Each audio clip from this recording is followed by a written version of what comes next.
Iran says they hit a U.S. base with their new Khorramshahr-4 missile. Why is this specific missile so dangerous? What makes its technology a threat to U.S. defenses in the region? Here is the report.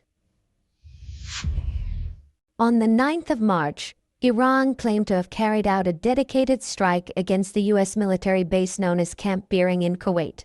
According to the announcement, 11 high-value targets were destroyed in a single operation.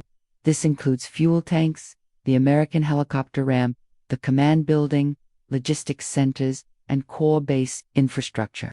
A massive fire erupted, black smoke visible for miles. Eyewitnesses and intelligence sources reported a panicked evacuation from the base in the aftermath.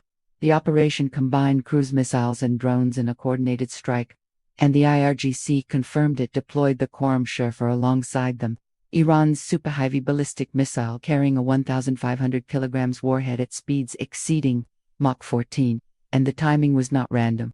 These strikes were launched within hours of the announcement that Mossadegh had been appointed as Iran's new supreme leader, replacing the father that the United States and Israel killed on February 28. Over the next few minutes, I'm going to break down Iran's attack on this base, and you will see why Iran says its newest weapons have barely been used. Before we continue, thanks a lot for tuning in. Your support is what keeps this show going, and I appreciate you watching.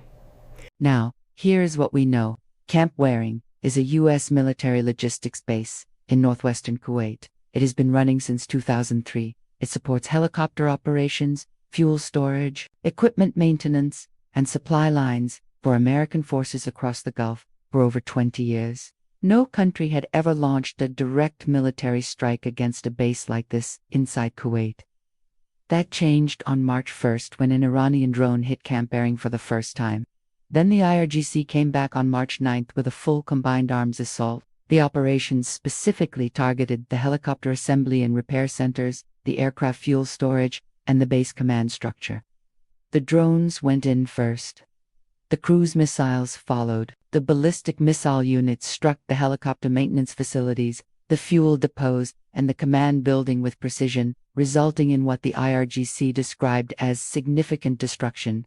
The fire that broke out was still burning when the smoke became visible from outside the base perimeter. Reports from eyewitnesses described American personnel rushing to evacuate. This was not a random barrage. It was a sequenced operation. Drones to soften defenses, cruise missiles to hit fixed targets, ballistic assets to destroy hardened infrastructure. The IRGC described it as one of its most important single-base operations of the entire war.